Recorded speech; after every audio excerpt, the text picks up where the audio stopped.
Hey, what is good, everyone?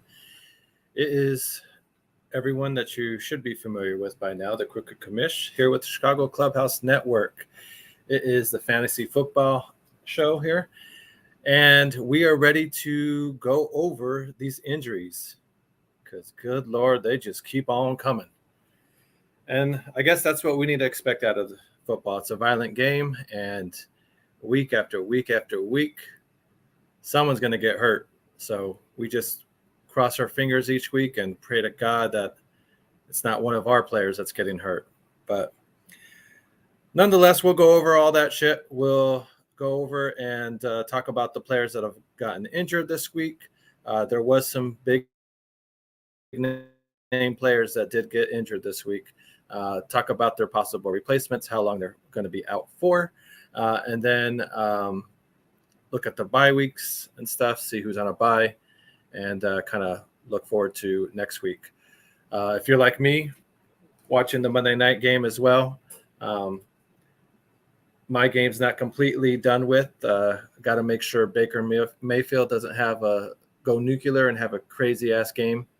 Unfortunately, anybody that's playing Mike Evans like myself is now, unfortunately, going to have to live without him since he reactivated his hamstring, and he is no longer in this game. So luckily he's got his touchdown early, but unfortunately we won't be able to get another one out of him. So anyways, we'll go ahead and just add him to the list there that we have of players getting injured. So before I get more into it, let's go ahead and kick it off.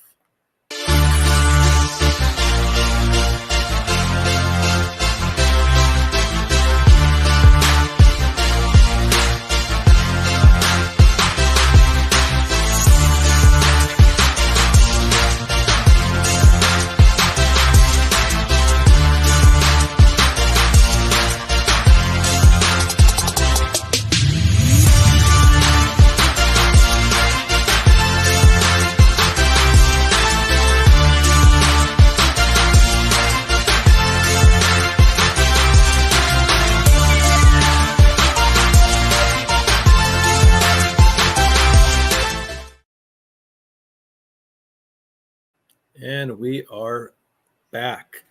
Welcome back, everyone. Thank you for joining us. Please remember, please hit the like button. Please subscribe to us if you like what you see. Here on Monday nights here at the Chicago Clubhouse Network, we do talk fantasy football. This is our fantasy football show. So if you are into that kind of thing, which I'm sure you are since you are watching here, check us out. We'll drop any questions into the comments if you have any trade proposals that are being sent your way, which I'm sure you are. We're kind of in the thick of the season here, about the halfway point of the season. So I'm sure teams are getting desperate that are sitting at the bottom there and trying to make moves to make sure that they're not on the outside looking in when it comes to playoff times. So if you are getting these trades, let us know. If you're thinking about sending a trade, let us know in the comments.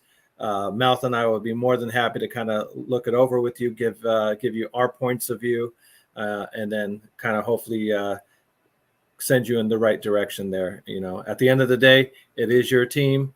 So, you know, you're going to have to make the best call for what's, you know, for your team there. You know what best, you know your league mates best. So, but it's always good to get an outside perspective. We'll go over the buys as well. We'll talk about these injuries and figure out who is going to be hurt just for a few weeks and whose season is just completely in the trash. So now that's all the way, let's go ahead and bring in my co-host here. He's the loudest guy in the Bay, and that's why they call him the Mouth. How you guys doing? What's going on? How's your team doing right now? There he fucking is. My team, I would be feeling a bit better, like I said, if Mike Evans was still available. I still got the Bucs kicker going, but I'm going against Mayfield and I'm going against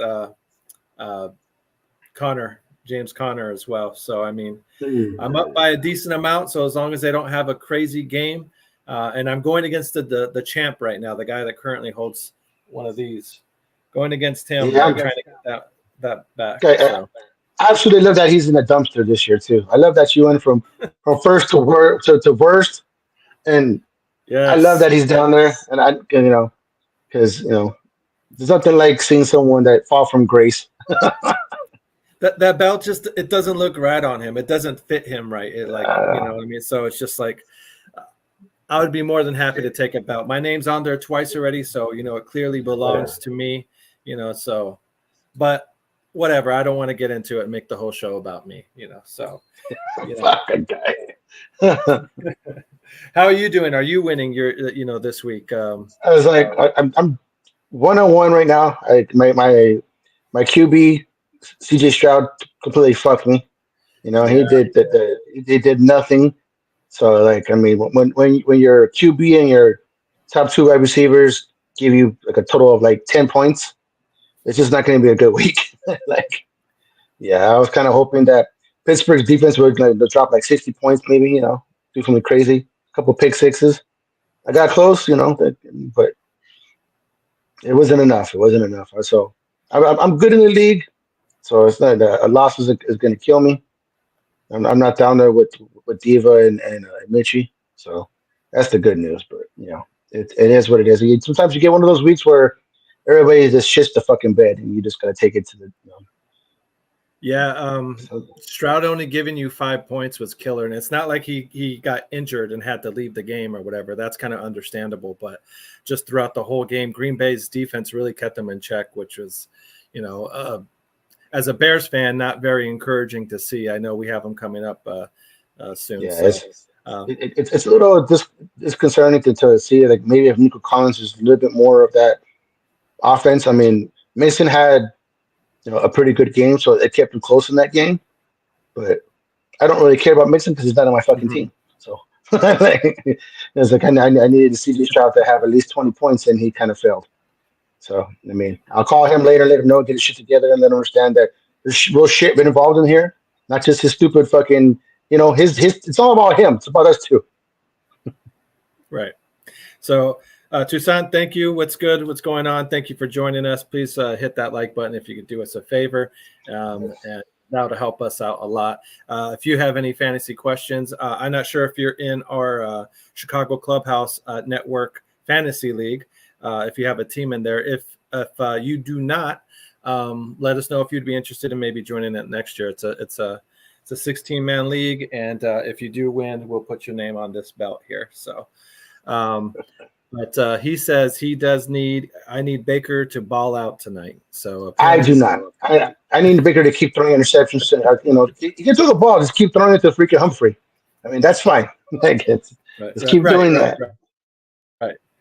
Right. And Humphrey, Roquan Smith, those are the kind of guys that you want catching the balls from Baker Mayfield this evening. So and like I said, I wouldn't mind that either. So I'm also 1-1 on the other league that we're in together.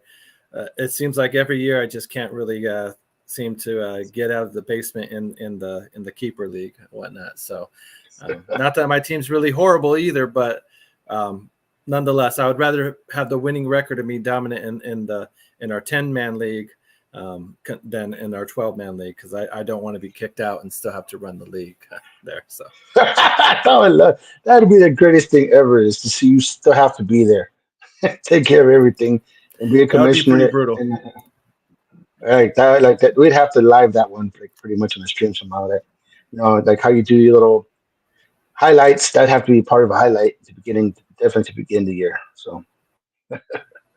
No, I like I said, I'm hopefully that day will never come. But like I said, fantasy football, it's a funny game. It's funny, it's right when you think you have things figured out, crazy shit happens, and question what the hell you've been doing.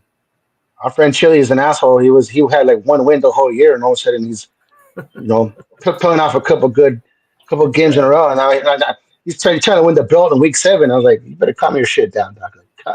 Yeah, He's got the best record this year so far, and he's feeling really fucking good about himself. So I mean, he's getting a little too high on his own supply there, if I don't mind saying so myself. So, and Toussaint, I agree, it's going to be tough with Mike Evans out. Hopefully, it's not a long-term serious injury, but we'll see.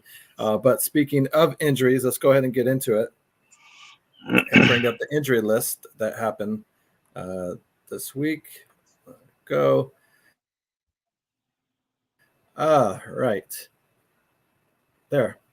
So, unfortunately, one of the guys that plays for the team that you're repping right now, Brandon Ayuk, tore his ACL. It looks like the word's coming across. Yeah, it's an ACL and an MCL, so he got a couple ligaments in that one. Yeah, at this point, you're kind of hoping that he's just going to be ready to go for the beginning of next season. This type of having both of those fucked up injuries there may bleed into the first part of the season next year. So that's unfortunately for him. He wasn't really doing much, and it sucks because he really all that time in the offseason, fighting over a contract, he really wasn't, putting up the numbers he had the past few years, and this is it's messed up to say because it's my team, but it's probably a blessing in disguise for his ass. You know what I mean? And to go and come back and reset and come back again, and hopefully, have an off season to where he can come back and start the beginning of the year like at least, with the gun round, hit the ground running. But this season he was definitely disappointing. He had a bunch of drop passes, that were key and key moments in games. So like he really just looked like he was never, he was just never there this season. So it sucks to see someone like that because he's definitely the best route runner on the team. So for him to be gone for the rest of the year, the blessing is Ricky Pearsall did come back, and maybe these kids will come and do something. I mean, but Quan Jennings did show like some little potential at the beginning of the year when there was no one around. So maybe there is some some little bit of solutions on the team. But right now, I ain't gonna lie, my team looks like shit on Sundays. So it doesn't matter who's the receiver if Purdy keeps throwing the ball to the team, you can have freaking Jerry Rice out there right now in his prime, and it wouldn't really fucking matter. Well, and that's unfortunately going to be the thing that's going to kind of mess things up. I mean, yes, you're going to have these new guys, like the guys to go after now with Ayuk being gone. It would be the Ricky Pearsall's, Juwan Jennings, if they're available. They should be out there in most leagues. And that's – I guess you got to temper your expectations. Don't really expect these guys to come in and put like close to the same numbers because the timing and the chemistry between these guys is going to be a bit off. Purdy's going to have to get used to, they're going to have to get used to each other, and Ayuk was dealing with a lot of rust, having that long ass holdout. And at the end of the day, he didn't really even need to hold out as long as he did hold out because he ended up taking frustrating because getting the same money or pretty close to the same money. And he even said himself, I did to myself, I could have been here like a month and a half ago.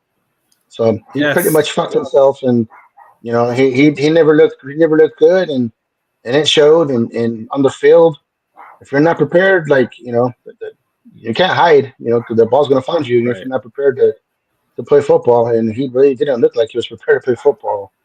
Unfortunately, that sucks because he was definitely a top 10 receiver in the NFL last year, so to have him not be anywhere close to the top 30 and be hurt now. So it's kind of seeing what happened now is it's the whole reason why he wanted to get paid. The whole reason why he held out is because I understand that. He was one injury away like this from now. If he had gotten this injury before he got in his contract, I understand. I understand 100% to get paid and get his money, but honestly, I think it would have been so much better if he would have got it in May, June, and would have been able to still be out there and do things. I'm not saying the injury still would have happened or anything, but if you're in better conditioning, sometimes he might have been just a tick faster to it and just not been in that same situation. So you never know. Yeah. I mean, it sucks, but either way, that's we're losing number one for the rest of the year. So that's definitely a kick in the ass. It is. It is. Another one. We're gonna go down the list here. DK Metcalf ended up spraining his knee. Nothing too serious. It looks like maybe week 11 he should be expected to come back. They're saying right now he's week to week. So if he does end up missing some time, obviously that's going to bump up the value of Tyler Lockett and Jackson Smith-Njigba. Those would be some guys that you would want to try and look after, and maybe even the tight end. I believe Noah Fant still over there, someone to possibly look at and go after if DK is going to miss a week or two. Next there on the list, Rashid Shaheed. He ended up messing up his knee as well. He is having season-ending knee injury surgery. That one was brutal too, because with no Chris Olave on top of that, man, the team that was just destroying everybody in the first few weeks of the season is just like there is no one to throw any. They lost the QB, the two top wide receivers. Like I feel bad for whoever has Alvin Kamara still trying to put him in there because they're gonna let that guy do nothing. Yeah, and that's he's on my team. I'm definitely feeling the effects of that. He's probably looking over his shoulder, a little paranoid, hoping he's not next on the list to hit that injury bug. So, Emilio, thank you for joining us. What's going on? I hope that you're doing good this evening. And then I also want to say hello to Jen. How you doing? Good evening. Thank you for joining us. Please, guys, remember to hit that like button. Yep. Thank you. I do appreciate you guys tuning in to the Clubhouse. Gather around. There's plenty of seats. We are talking fantasy football here today and going over these injuries. Let's see. Next on the list. This one was, we saw this one live together, the Deshaun Watson and Achilles. Can never get used to someone's Achilles just pop out of the back of their leg. That's just a brutal freaking injury. He wasn't playing very well, and I'm sure there's a lot of disgruntled Browns fans that were happy that he's gone, but that's just it did not look nice, and it looked horrible, and the guy was crying on the cart after getting carted out. So that's just it sucks to see someone have to do that. I mean, for fantasy though, that might be a blessing in disguise for Judy, for the Jacob. Chubb did come back, and he scored a touchdown. So that offense actually might come to life, and it almost fucked up us away to lose their franchise quarterback who was not playing like a franchise quarterback for some time.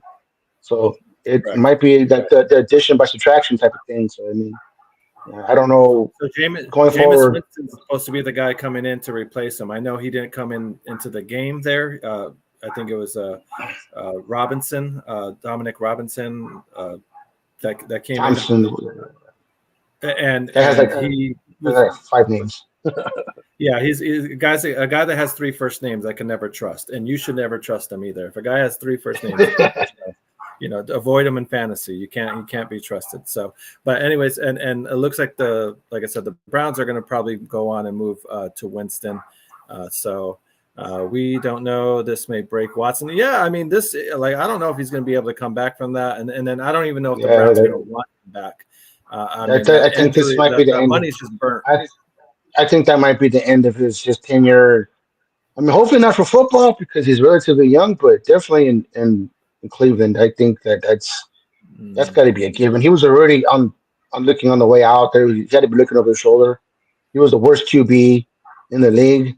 He was worse than some of the backups that already played. So, I mean, when you're like the 40th or 50th best QB in the league and your starter.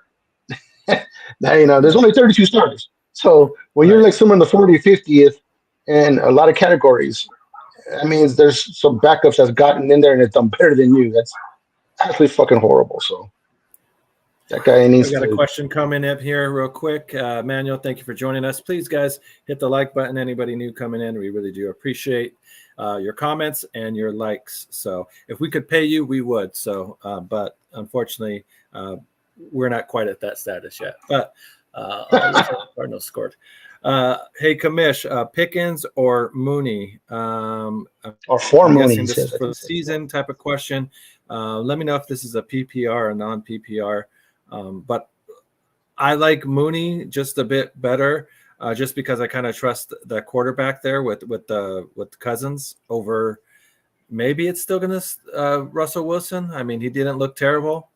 I mean, he had like the best game for any good quarterback in quite a while. I mean, so Mike Tomlin's looking pretty smart, like that. He did a little switch right there because he kind of unlocked Pickens. Pickens has looked pretty pedestrian, all season long, and he actually, I don't know if that's just a game that they decided that they needed to get Pickens involved. He finally got a touchdown, had over 100 yards. He had 20 plus fantasy points. He had like I think 27 somewhere around there. So he had a monster game for fantasy, which is anybody who had him on the bench is because they didn't believe in it.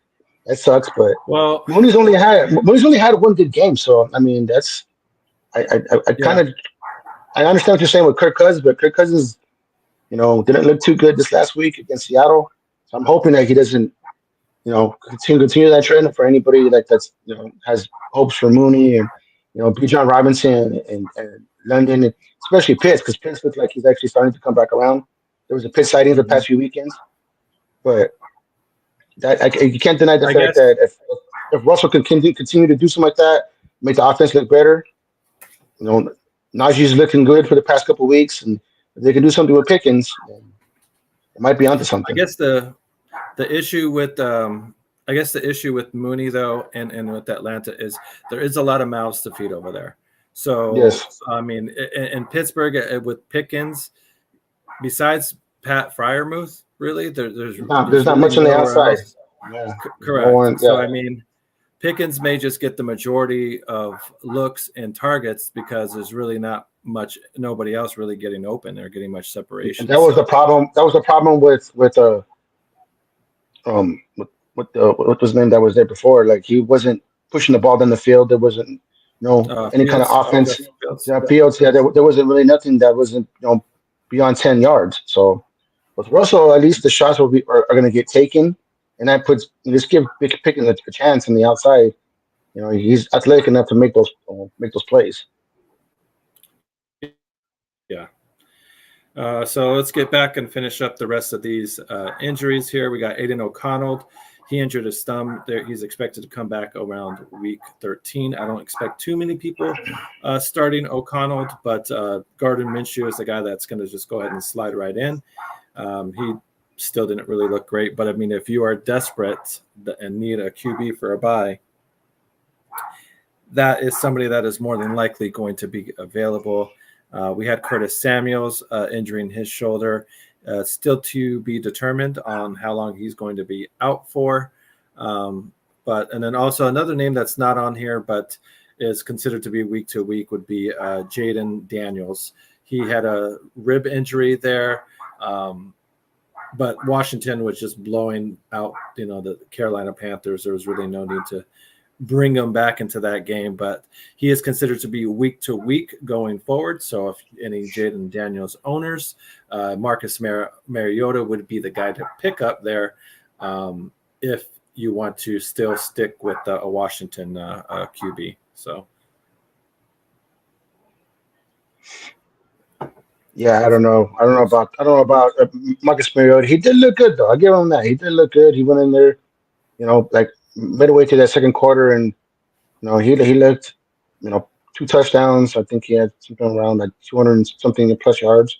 So he didn't look horrible, And right now with QBs going on, 5 weeks and stuff like that, you still have Trent McLaughlin and Eckler out there. So if you got to sit Daniels for a week, if you do have Daniels, you got to sit him. Like our friend Terry, who has that Daniels and Terry McLaughlin stack. It's not a horrible option to keep that guy because most likely Mariota's probably out there in most leagues. Yeah, for sure. So I imagine he's going to be out there in well over 90-95% of the leagues, if not 100% of the leagues. So, but like I said, it all just depends on how thin your QB free agent list is. And at least Washington's offense this year isn't god awful. They do have some weapons on there, like you're saying. Zach Ertz is still on there. The running game's still strong. Even Austin Eckler is someone capable of taking a short little dump off pass and scurrying in for 30 yards, whatnot. So a fantasy question I did have the audience members out there was, this one here. We had two big NFL trades go down over the last few days, with Davante Adams being traded finally, and his hamstring cleared up. You imagine that? Traded I over to told the you. Jets. Told you last week. Yeah, All of a sudden, he was going to just miraculously get healthy. he's getting reacquainted with Aaron over there with the Jets. Didn't have much of a game, only 3 catches for 30 yards, but he did have a shit ton of targets. He had 9 targets there, so which is something that I was expecting to see. And then we have the other trade here. The Cleveland Browns may be a bit of a fire sale for them. Cooper got out of town right in time before the Watson injury, and he went over to Buffalo, from Cleveland over to Buffalo. So he had his touchdown from Josh Allen, his very first game over there. So my question is to the audience members there, which guy do you think in the long run is going to be the more productive fantasy receiver here? Adams or Amari Cooper? Let me know in the comments. Type either Cooper or Adams. Let me know, like I said, who do you think is going to be more productive? Which receiver would you trust more between those two guys? So, Malta, did you want to answer that question or have any thoughts on that as well? I mean, Cooper paid dividends like pretty quickly. I think it was like the first or the end of the first quarter, beginning of the second quarter, where he caught his touchdown. So I honestly didn't think that he would have, you know, that much of a route tree or stuff like that. They would kind of actually scale him back a little bit. But the fact that he was actually become more part of the offense quicker than Devontae. I mean, that whole offense is just, I have no clue what they're doing. They changed play callers and they still look horrible. I mean, like I said, I still would try to get those 2 running backs involved way more. I get it. You got Devontae now. You still have Garrett Wilson. You want to throw the ball around. That's absolutely what Rodgers wants to do. But he doesn't look like he knows what the fuck he's doing either. So, I mean, I can't trust that offense with Devontae. I mean, yes, it's great he's over there and their names. And right now they're living off of names. Rodgers looks horrible. I'm sorry, Rodgers looks horrible, and he hasn't looked good all year long. And the only game he actually looked decent in is when he threw like 22 times to Garrett Wilson. Basically, they're just chucking it to him and hoping he just makes plays. Other than that, uh, Aaron Rodgers has looked like shit. There's no other way to sugarcoat that. He has not looked like the guy that's supposed to come over there and save the New York Jets and bring them a championship in the last 50 years. So Devontae, they might find something in the beginning. I don't know. I mean, I'm sorry, like at the end of like the fantasy run, but if you're willing to put Devontae in your starting lineup and hope that he catches some kind of flame out of nowhere the next 2 or 3 weeks, and he's going to continue to give you 3 catches for 40 yards, or even because we talked about that he's probably going to get like 9 or 10, at least passes thrown his way and attempts towards himself, so he got that, but he did nothing with it. But for me, I think Josh Allen at this point is just a better QB. There's something to be said that he didn't have a true number one on the outside. Keon Coleman was doing the best he can, and he ended up having a pretty good game because Amari was just there and it opened up the offense. So for me right now, I think Amari Cooper. He's not Devontae Adams, and then don't have the pedigree and all the accolades that he has, but he's still been a pretty good wide receiver for the. I mean, being stuck in Cleveland probably didn't help him for a little bit, but all those years in Dallas, he definitely had a good quarterback to throw him the ball and do things with. So Josh Allen is one of the top 3 throwers of the football in the NFL. So I think the next few weeks, I would definitely keep Cooper and keep him on. If he's someone you have on your bench and you didn't know what was going on because you had him buried because of Cleveland, I think he's absolutely a start. Right over Adams at this point right now. Unless the Jets just miraculously turns shit around 180 and bring Bill Walsh up from the dead or something like that to be a play caller. I don't see that the offense doing any better anytime soon.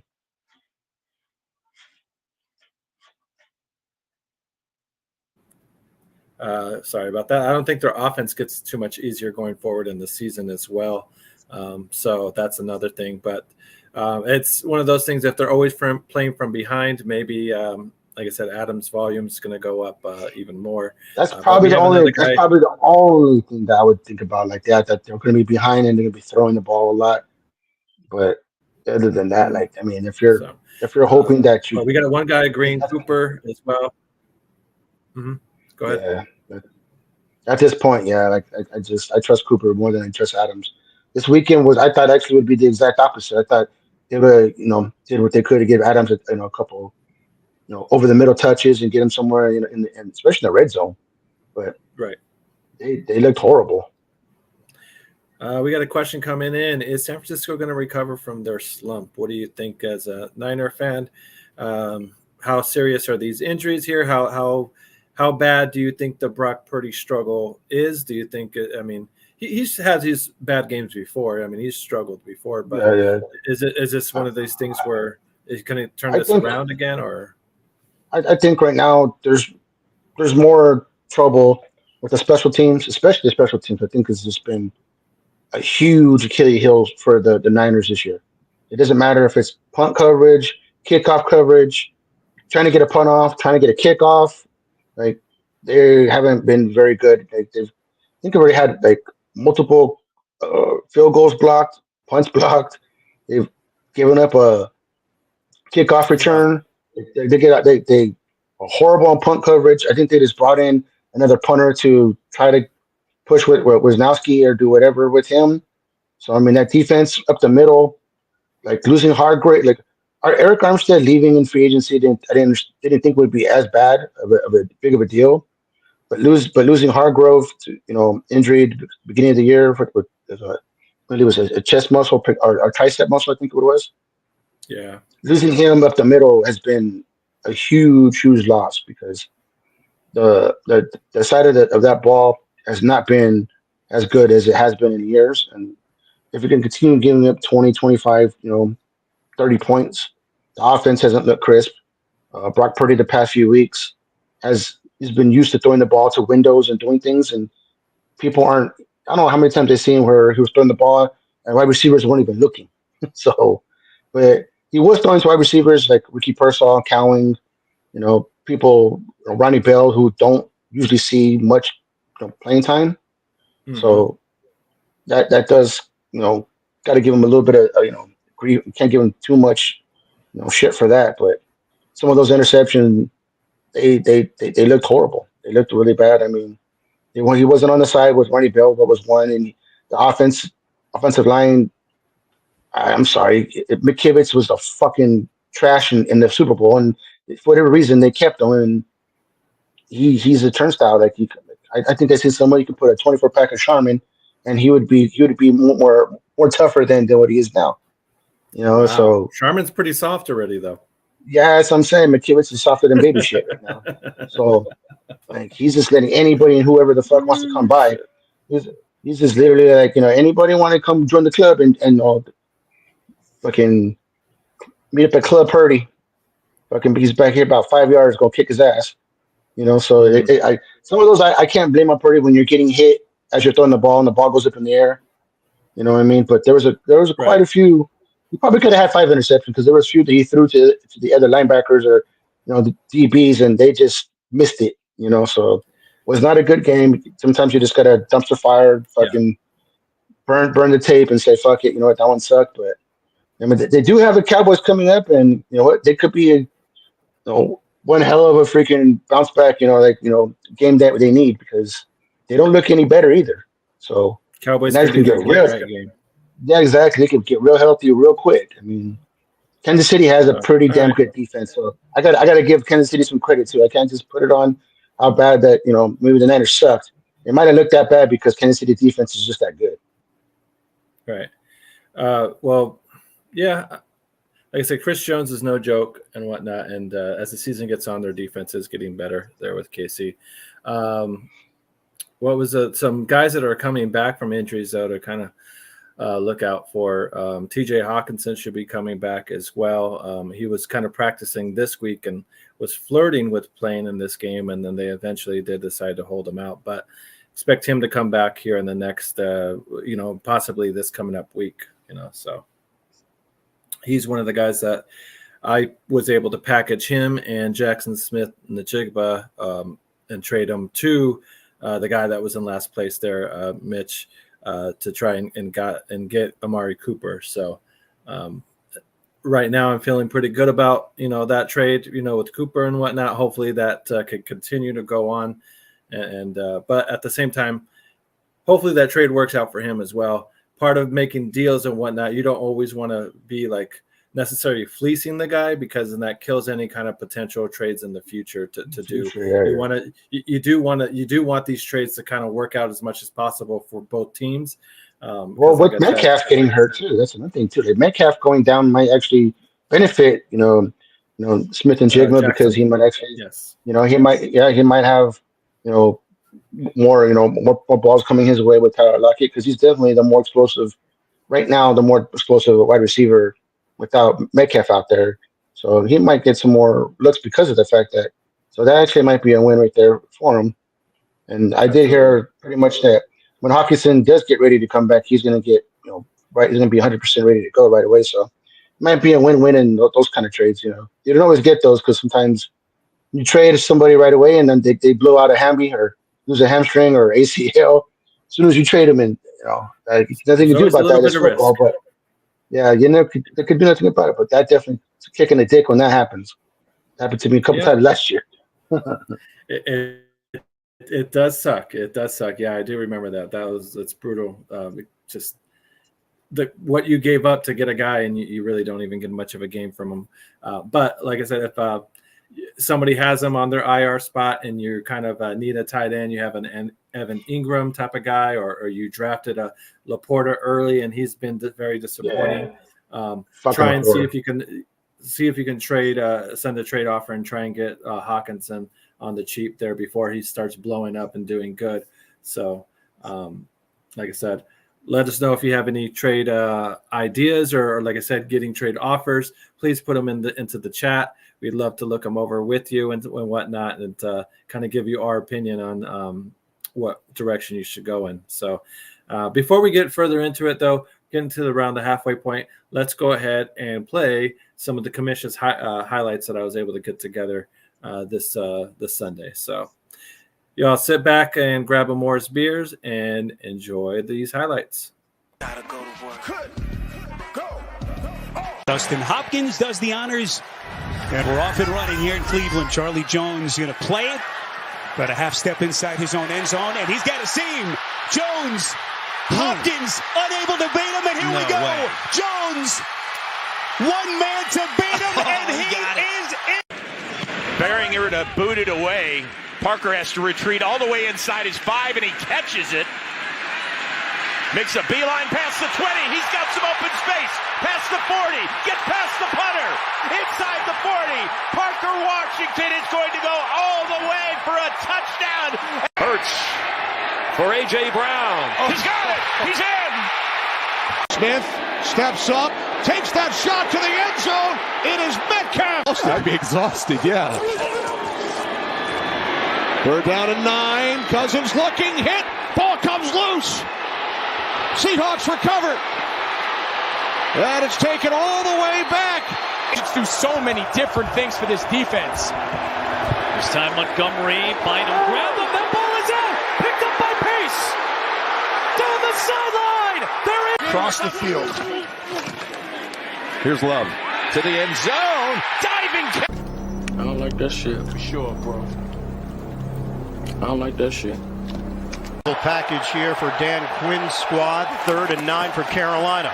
Dalton on the move. He tried to throw it to his own man. He threw it to the other team. Intercepted by Fowler. And he's gonna go. Touchdown, Commander. 7 guys up at the line of scrimmage. They're showing cover 0. Now it's just a question who drops and who comes. They bring 6. They drop 1. Launching Goff over the... Holy mackerel. That is football.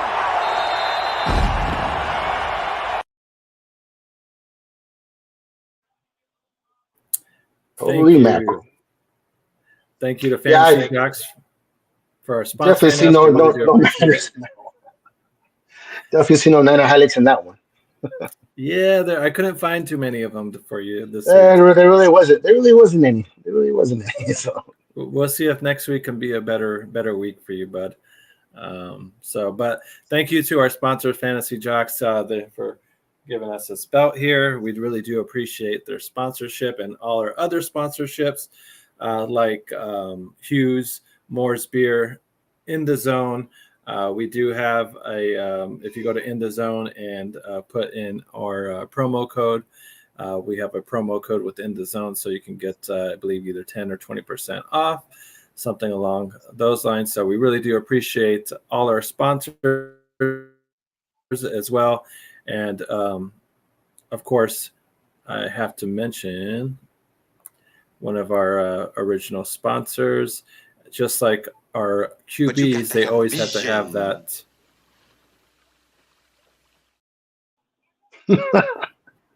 the fuck. They need to have that vision and not throw the interceptions like Brock Purdy was doing this past Sunday. Wow. So. Wow. Okay. Well, you're a cocksucker. You see what I'm not trying to do you like that setup? Yeah. I'm not trying to hex Caleb Williams, but fuck your quarterback, okay? Come on, Holmes. Let bygones be bygones. Come on, you don't got to do that. So there's no next time you knock on my door, unless you're getting turned off, and the door's not getting answered. All right. Well, it's not the first time I've been able to have to climb through a window before, so I'll make sure I'll get my ass in there somehow. So don't you worry about that. So, but nonetheless, like I said, what do you call the injuries or the disappointing players that we were talking about earlier? A guy that continues to disappoint, and we were talking about him last week, was Patrick Mahomes. Still another week. I know we were talking about maybe trying to trade him, and we were talking about maybe just hang in there and stuff. But another week with less than 20 fantasy points, no touchdowns, less than 200 yards.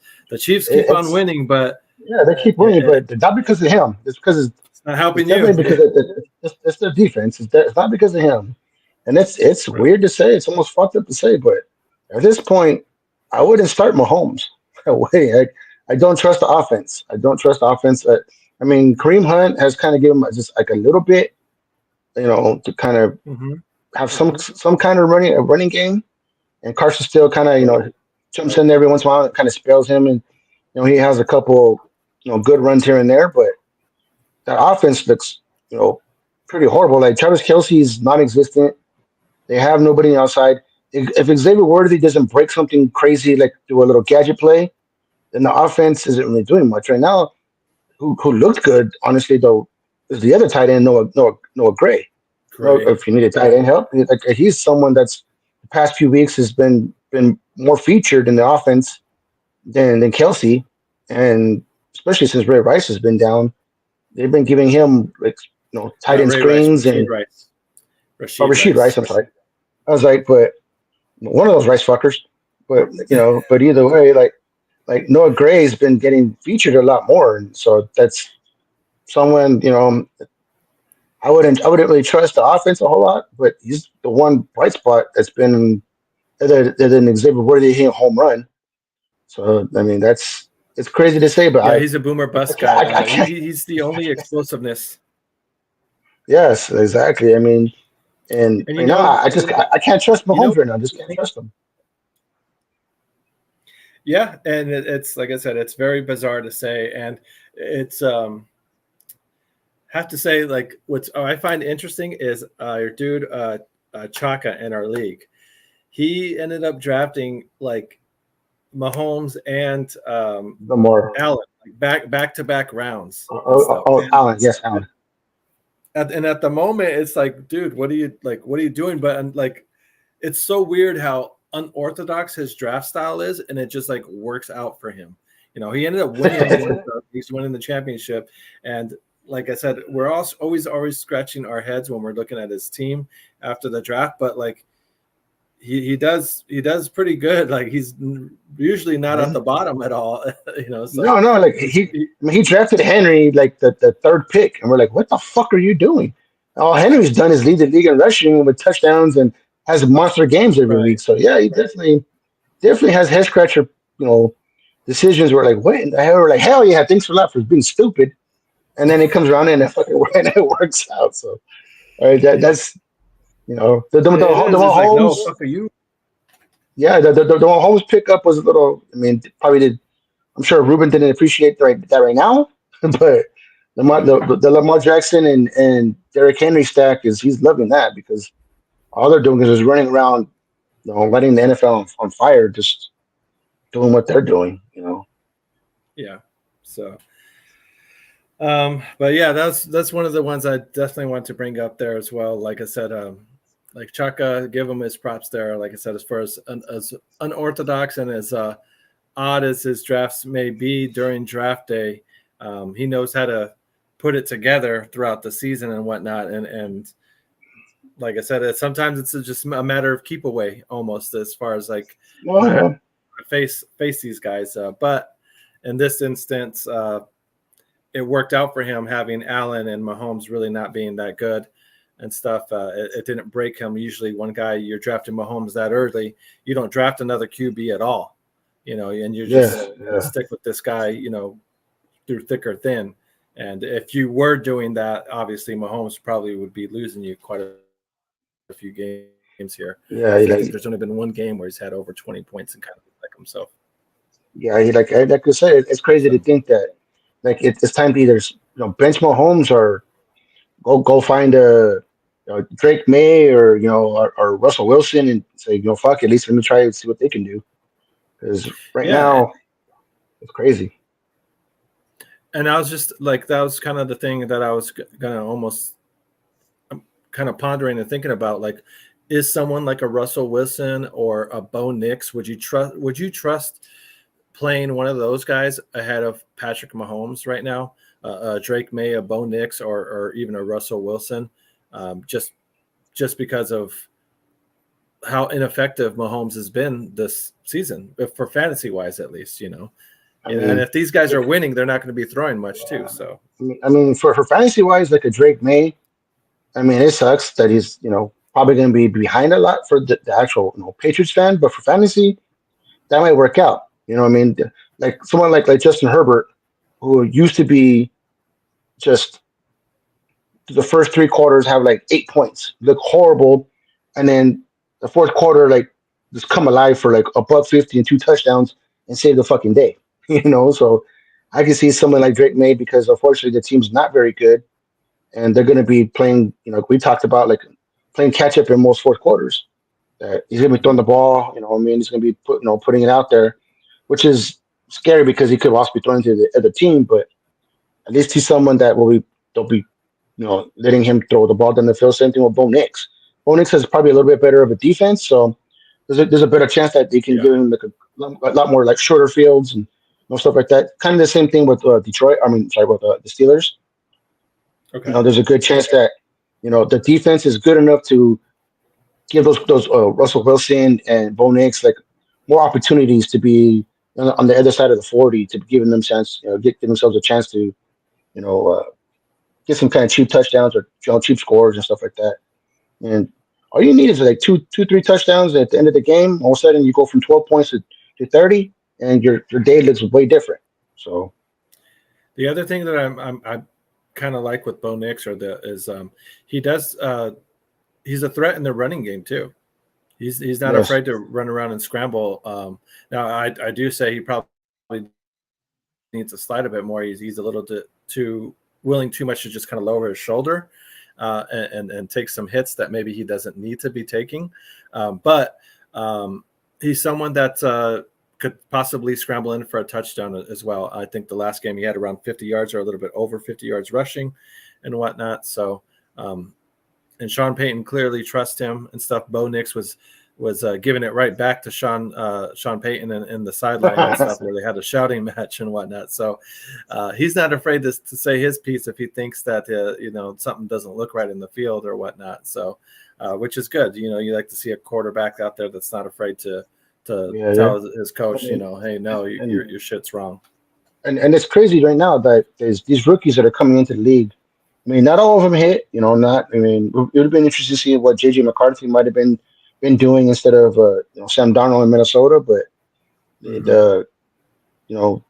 Drake May and Bo Nix look like there's same thing with Daniels and Caleb Williams. Like they all look like they're actual capable NFL quarterbacks, which you never know because you draft 5 or 6 guys in the first round, and it's very rare to see one or two of them actually do good and be successful in the NFL like right away.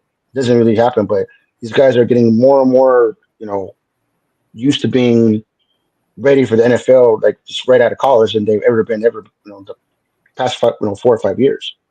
So right. Drake May's another one too who runs around too, so they might do some things.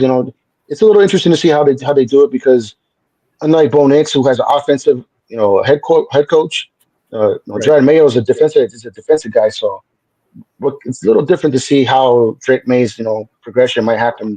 I think Bo Nix might have definitely advantage, but he might have that learning curve that happened a lot more faster. Yeah. Bit better weapons over there in Denver as well. Cortland Sutton's definitely better receiver than anything that they have over in New England. So I think what Douglas was the top or the hot grab to get over there in New England, and he really didn't do anything. I think the best receiving threat in New England probably is going to be Hunter Henry. Yeah. But even then, he's going to be a bit spotty and stuff. But he's the one that I can see Drake May kind of looking for a safety valve. Is usually the tight end guy. So if you're in need for a tight end on a week here and coming up, look at the matchups with New England. Try and find a good one there, and typically, hopefully. Henry can get a few catches and get in the end zone there for you. So we're getting close to the end of it. Let me get this out of the way. We do need to pay some bills here real quick before we sign off. And then, like I said, we'll look if there's anybody who's got any questions there that's checking us out. Go ahead and drop them into the chat and we'll go ahead and look them over. If not, then we'll hit up the free agent list maybe and talk about some other guys that you may want to look after. So stick with us here, folks, and while we pay some bills real quick. Hey, guys. It's a guy that everyone likes to hate, the Crooked Commish. And if you're anything like me, that means you have one of these. But if not, that's okay. That just means you need to head over to Fantasy Jocks. At Fantasy Jocks, they have plenty of championship belts to choose from. But if belts aren't your thing, that's cool, because they also have these, championship rings. At Fantasy Jocks, they have trophies in all other sports, basketball, baseball, plus plenty of other goodies to choose from. So head over to Fantasy Jocks to get all your championship gear, and let them know the Crooked Commish sent you.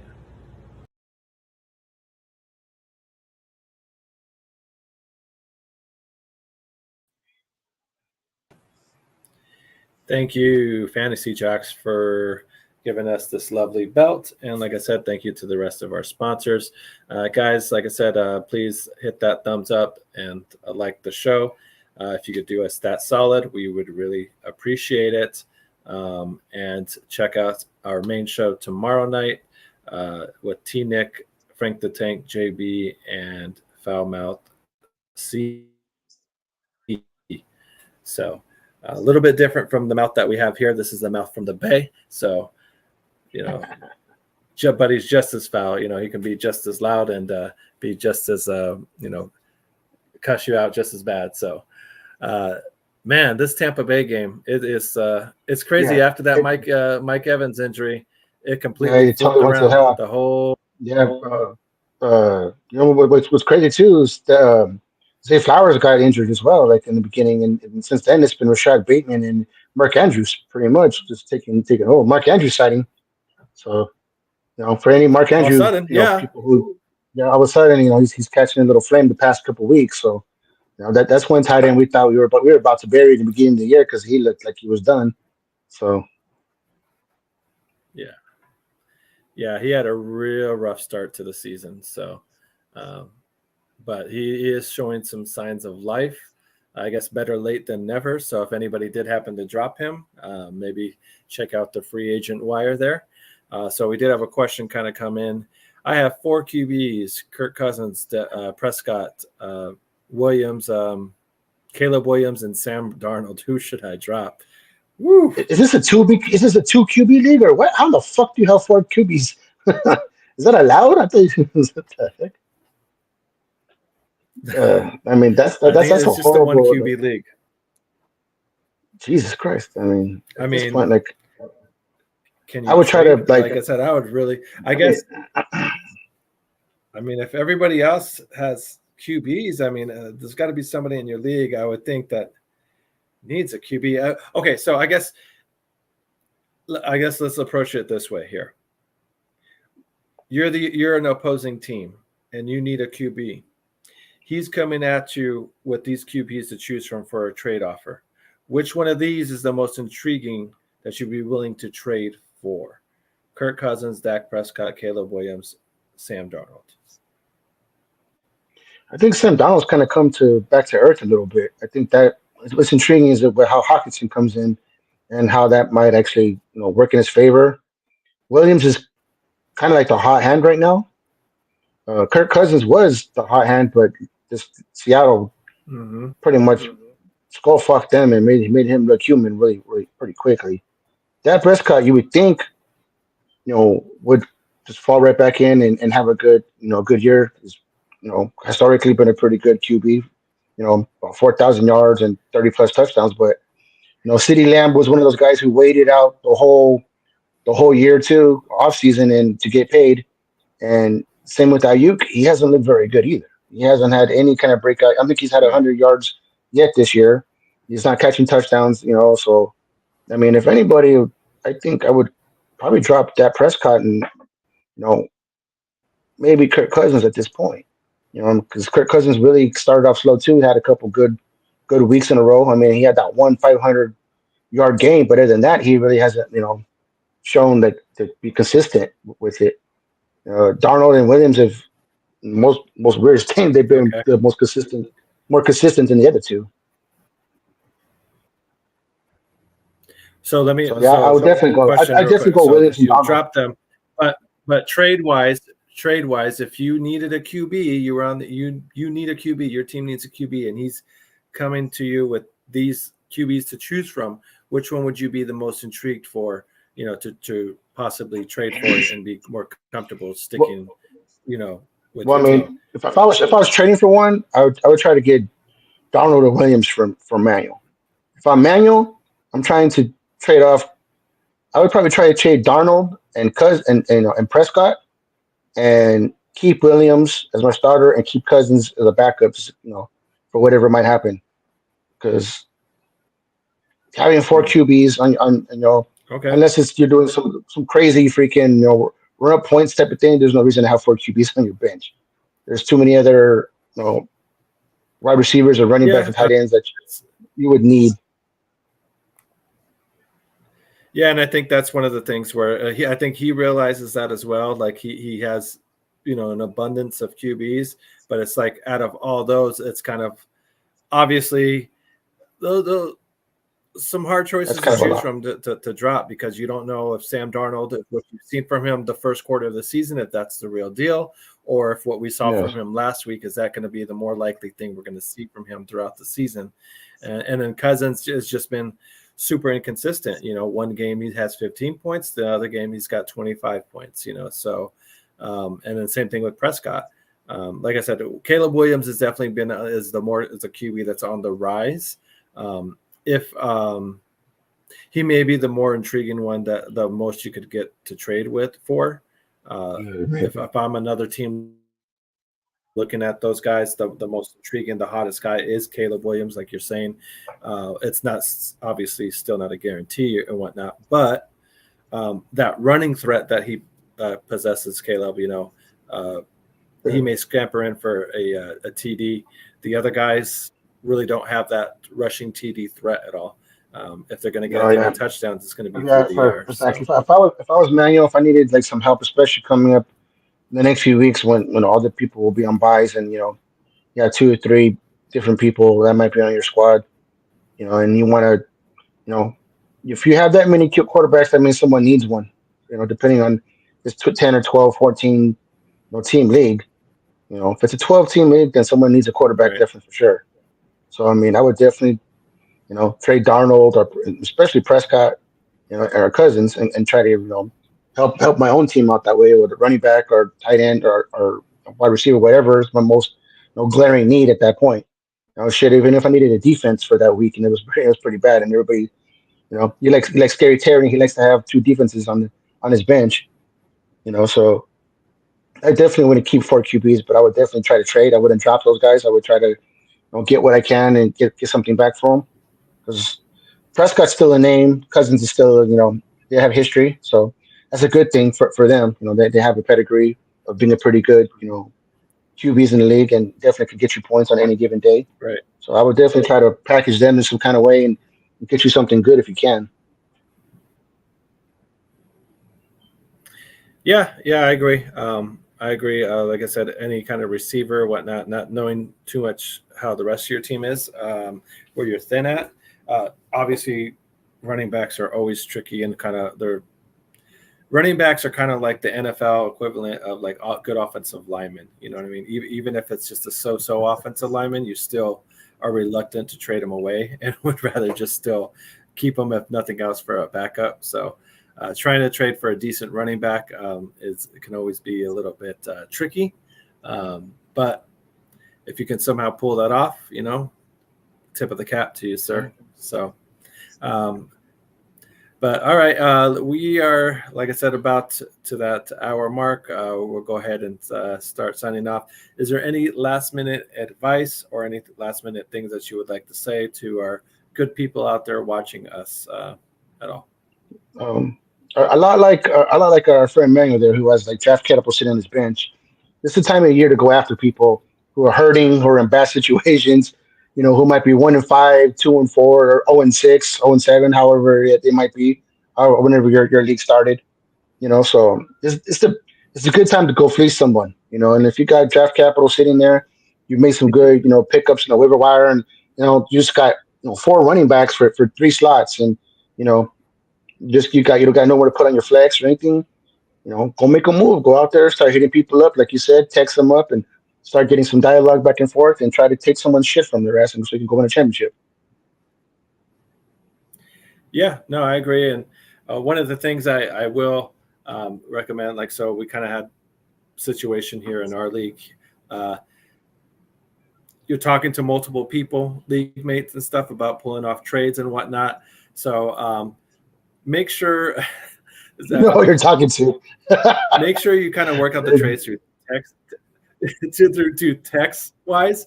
Don't before you actually officially send offers out there, because you send an offer here, you send an offer there, you send an offer here, and it has involving some of the same players. Next thing you know, verbally, maybe through text, you kind of get an agreement, but somebody already accepted the offer that you officially sent out, and now that kind of acts what you kind of already agreed to. So, exactly.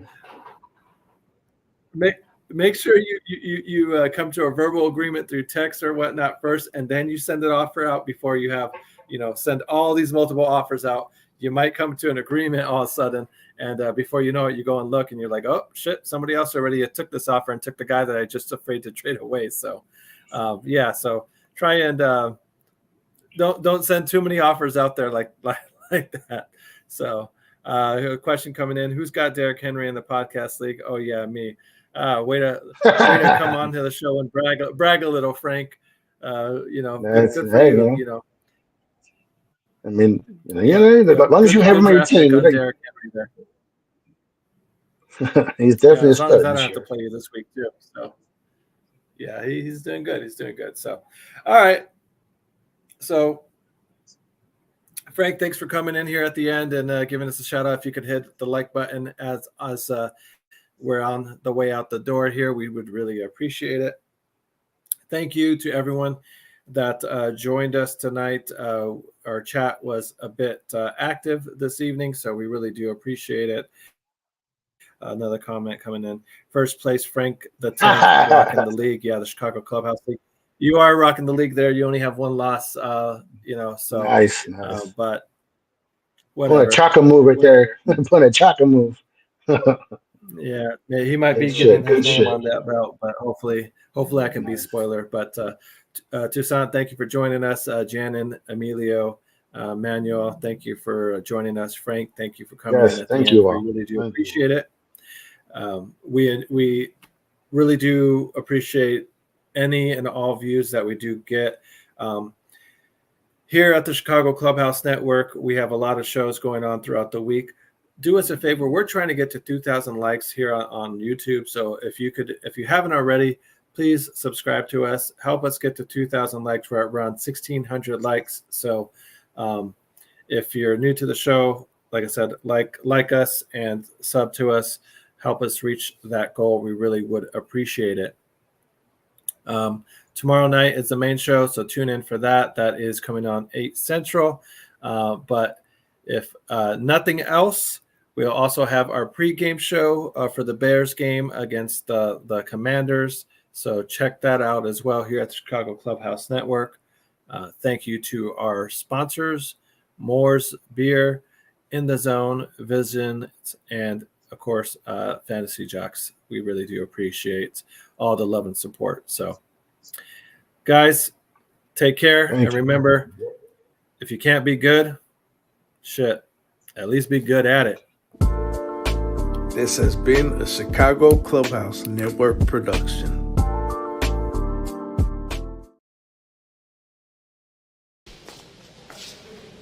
And now it's all over.